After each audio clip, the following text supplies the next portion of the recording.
Bonjour à tous, on se retrouve aujourd'hui pour les résultats de SmackDown du 7 août 2020.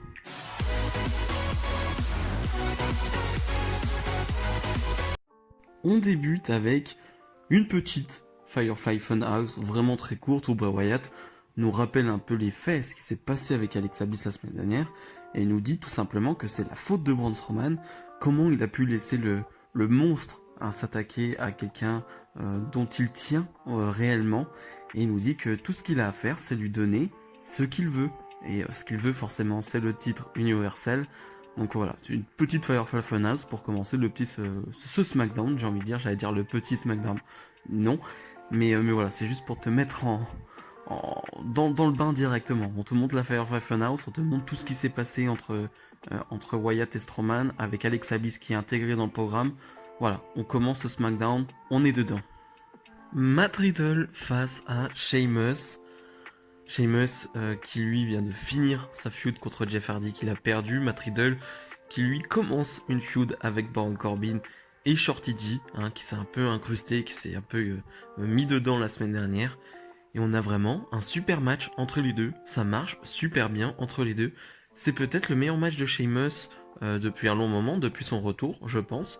Il y avait des matchs contre Shorty G, je crois, il me semble, où les matchs contre Jeff Hardy étaient pas terribles non plus.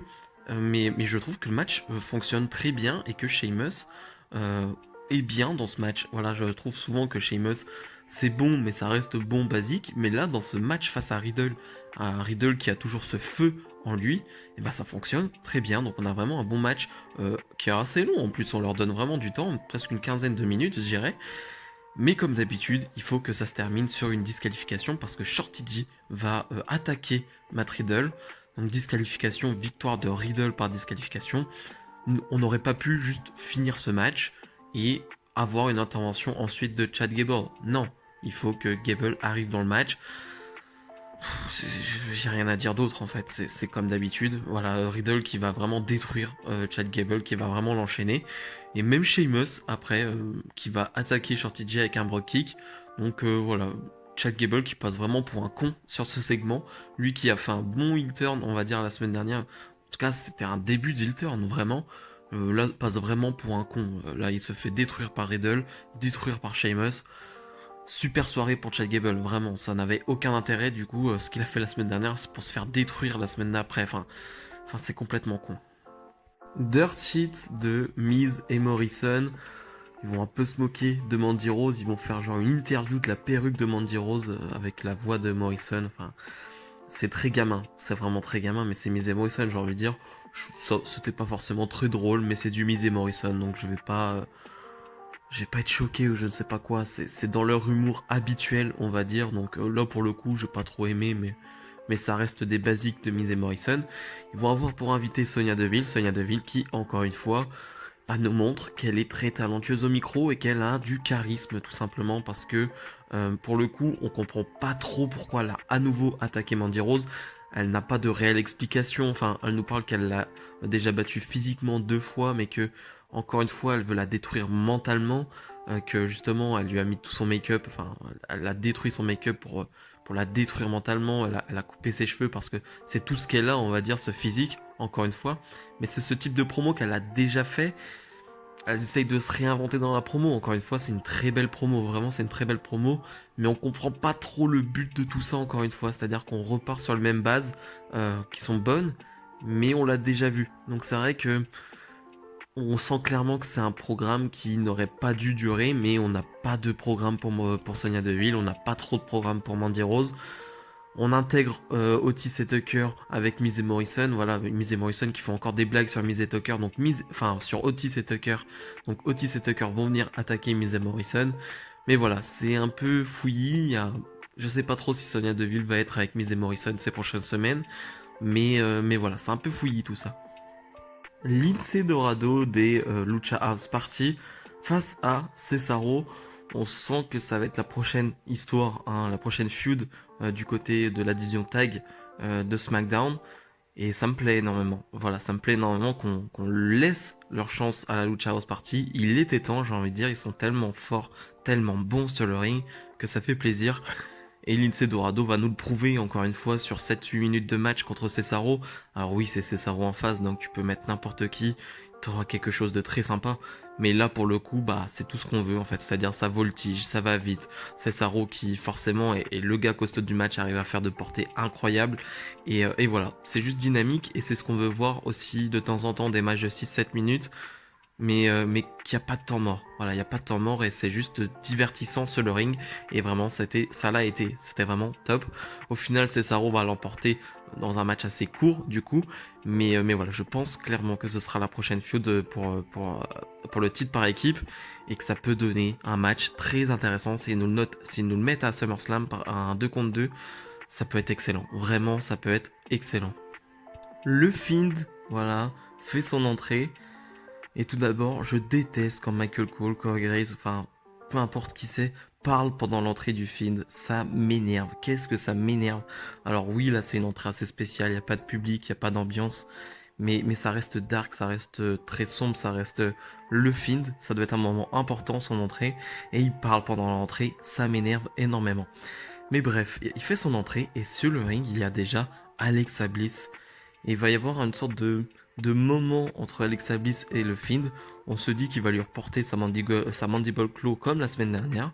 Il est parti pour, mais Alexa Bliss va bloquer avec sa main et va presque avoir un geste mignon envers le Fiend en mettant sa main sur son visage. Et il va y avoir un moment presque attendrissant entre les deux de 2 secondes. Et le Fiend va se retourner, va faire un gros non, enfin, genre non, non, c'est pas pour moi.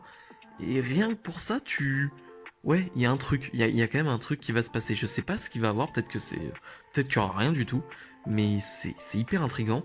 On va avoir ensuite une promo de Braun Strowman qui, certains vont trouver que ça coupe le moment entre Alexa Bliss et le Fiend. Je suis d'accord, mais Strowman, sa promo est très intéressante. Il se place clairement en monstre. Il nous annonce un monstre contre le Fiend, enfin Monster versus Fiend à SummerSlam. Et je préfère ce Braun Strowman là, très agressif et très monstre. Il va même nous dire qu'il en a rien à faire d'Alexa Bliss. Et certains vont dire, ouais, il tourne heel, est-ce que. Enfin, c'est pas très bien un Strowman. Mais en même temps, Strowman est champion de la WWE. Il est portrayé depuis quelques semaines comme le monstre. Il a eu une petite histoire avec Alexa Bliss, mais au fond, je pense qu'il en a un peu rien à faire. Enfin, voilà, c'est assez logique. Je trouve que c'est assez cohérent. Et vraiment, c'est très bien fait, encore une fois. La promo de Strowman est bien. Le moment entre le film d'Alexa Bliss est bien. Donc vraiment, c'était un super segment. Baron Corbin face à Jeff Hardy. Bon, il n'y a pas grand chose à dire, hein. Déjà, c'est assez court. Voilà, je vous expliquerai pourquoi. Mais sur le ring, voilà, c'est du Baron Corbin. J'ai envie de dire, je vais pas revenir dessus chaque semaine, mais il se passe rien. Et Jeff Hardy, s'il n'a pas quelqu'un d'assez bon sur le ring, et bah, il se passe pas grand chose non plus. Donc, il n'y a pas vraiment de feu, il n'y a pas de. Ouais, y a rien en fait dans ce match, il n'y a pas grand chose. Et en plus, Sheamus va intervenir. Il y a eu une brouille entre Baron Corbin et Sheamus due à l'intervention de Gable sur le premier match. Et donc Sheamus va porter un Brogue Kick sur Jeff Hardy, donc disqualification, embrouille Sheamus Corbin. On enchaîne avec un Sheamus Baron Corbin, donc un match heel contre heel. Ok. Et en plus, ce n'est pas des gens qui sont twinners, ils sont pas entre les deux. Non, c'est vraiment des purs heels les deux. Donc on a vraiment un match de pur heel. Euh, Quel est l'intérêt? Je veux dire, je supporte aucun des deux. Enfin, si par exemple tu te mets à la place du fan très basique, par exemple un enfant, il voit Sheamus Corbin, mais qu'est-ce qu'il en a à faire? Enfin, je me mets juste à la place d'un gosse qui voit ça. Moi, il y a 10 ans, je vois ça, mais j'en ai rien à faire de ce match, j'aime pas les deux. Enfin, je trouve ça assez débile. Mais bref, pareil, on a un match assez court où il se passe pas grand chose. Et finalement, Matt Riddle qui va faire une petite intervention en sautant sur le ring. Sheamus va en profiter, Brogue Kick, voilà, il fait le tomber et il remporte ce match. Mais encore une fois, c'est du n'importe quoi. Il y a des interventions, il y a des disqualifications. Enfin, on essaye de nous mettre deux feuds en même temps. Matt Riddle Corbin, Sheamus Jeff Hardy, mais qui n'est pas fini, qui est fini, on sait pas trop. C'est un bordel et ce n'est pas plaisant à voir. Sasha Banks et Bayley, les championnes de Raw et de SmackDown, les championnes par équipe, sont en visio avec Stephanie McMahon. Et Stephanie McMahon a des annonces à nous faire, tout simplement que à SummerSlam, Sasha Banks devrait affronter Asuka si Asuka bat Bayley à Raw. Et Bayley, qui, selon les dires de Stéphanie s'est fait des ennemis à Raw, à SmackDown et à NXT, défendra son titre face à la gagnante d'une Battle Royale qui aura lieu la semaine dernière. Une Battle Royale qui réunira les membres de NXT, Raw et SmackDown. Donc on pourrait avoir très bien une femme de NXT qui affronte Bayley à SummerSlam. Je trouve l'idée très cool, même si je suis pas fan des Battle Royale. Très clairement, j'aime pas trop l'idée d'une Battle Royale pour déterminer un challenger. J'aime pas trop parce que t'as pas vraiment du pur catch, c'est vraiment, allez, que les 5-6 dernières minutes avec quand il y a très peu de monde sur le ring que c'est très intéressant. Sinon le reste, c'est pas terrible, mais bref, quand même, on aura une façon originale au moins de délire, enfin de nommer une challengeuse pour le titre. On n'aura pas quelqu'un juste qui vient et on dit ok bah t'es challengeuse. Là on a vraiment un match pour déterminer une challengeuse. Et pour le coup, je n'ai aucune idée de qui ça pourrait être, de SmackDown, de Raw, de NXT. Je trouverais ça presque dommage, disons-nous, de mettre une femme de SmackDown et de Raw, si c'est pour ajouter NXT. Je sais pas qui pourrait être challengeuse à NXT, mais je trouverais ça presque dommage, voilà, d'ajouter NXT si ce n'est pas pour faire gagner une femme de NXT tout simplement. Mais en tout cas, ça laisse beaucoup de possibilités, beaucoup d'opportunités aussi pour les femmes de Raw, SmackDown et NXT. Donc en tout cas, c'est hyper intriguant et c'est hyper intéressant et intelligent, j'ai envie de dire. Et le main event, en tout cas c'est le match qui va main eventer, Otis et Tucker face à Miz et Morrison, accompagné de Sonya Deville. Pas grand chose à dire sur le match, c'est un match très classique par équipe, vraiment il n'y a rien à retenir et en plus ce n'est pas le plus important. Mandy Rose va faire une intervention pendant le match, va frapper forcément Sonya Deville, les deux vont arriver sur le ring. L'arbitre va décider d'arrêter le match, hein. Mais voilà, alors qu'il n'y a pas eu de contact entre les deux autres, mais juste parce qu'elles sont sur le ring, ils arrêtent le match, alors qu'on aurait pu juste les sortir du ring et continuer le match. Mais bon, bref, on a l'habitude de cette cloche qui sonne pour un rien, vraiment. La cloche de la WWE sonne tout le temps pour rien. C'est incroyable, c'est assez dingue. Bref, la bagarre, la baston, on va dire, entre tout ce beau monde va continuer en backstage. Et on va avoir, voilà, une sorte de gros bordel qui va arriver à cause de ce clan, je ne sais même pas comment les appeler, voilà, qui vont arriver, qui vont foutre le gros bordel sur le ring. On les avait vus à Raw, ils avaient mis le feu à un truc publicitaire, enfin je sais plus trop quoi, à un panneau électrique, je sais pas trop quoi, mais c'était assez minable, hein, on va dire, on aurait dit des ados qui faisaient une connerie, enfin c'était pas terrible, hein, très clairement. Et là on les voit à SmackDown, c'est un peu plus impactant, on va dire.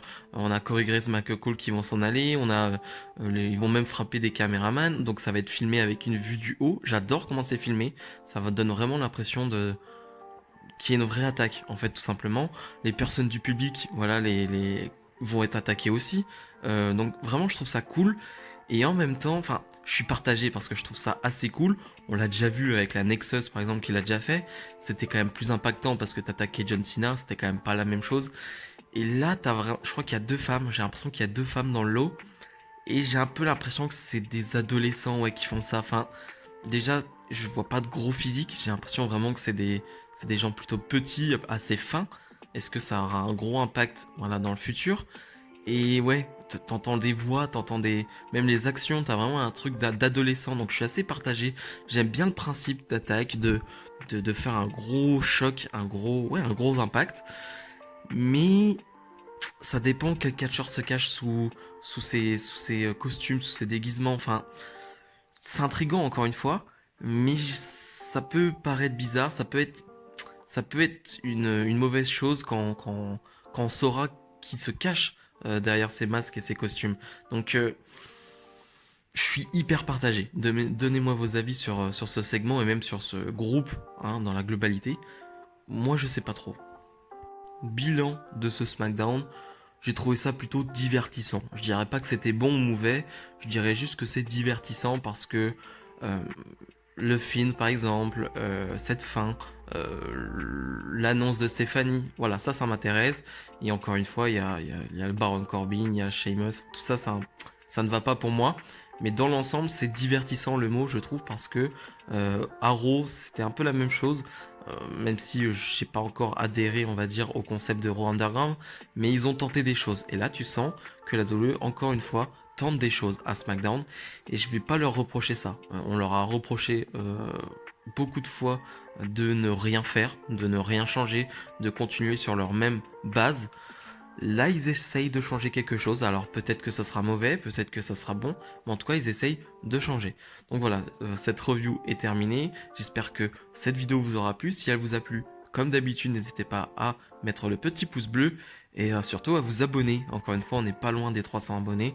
Et voilà, on est en une dizaine des 300 abonnés, donc ce serait vraiment cool de les atteindre d'ici quelques temps, tout simplement. Donc moi, je vous retrouve dès mardi pour la review de Raw. Salut, salut!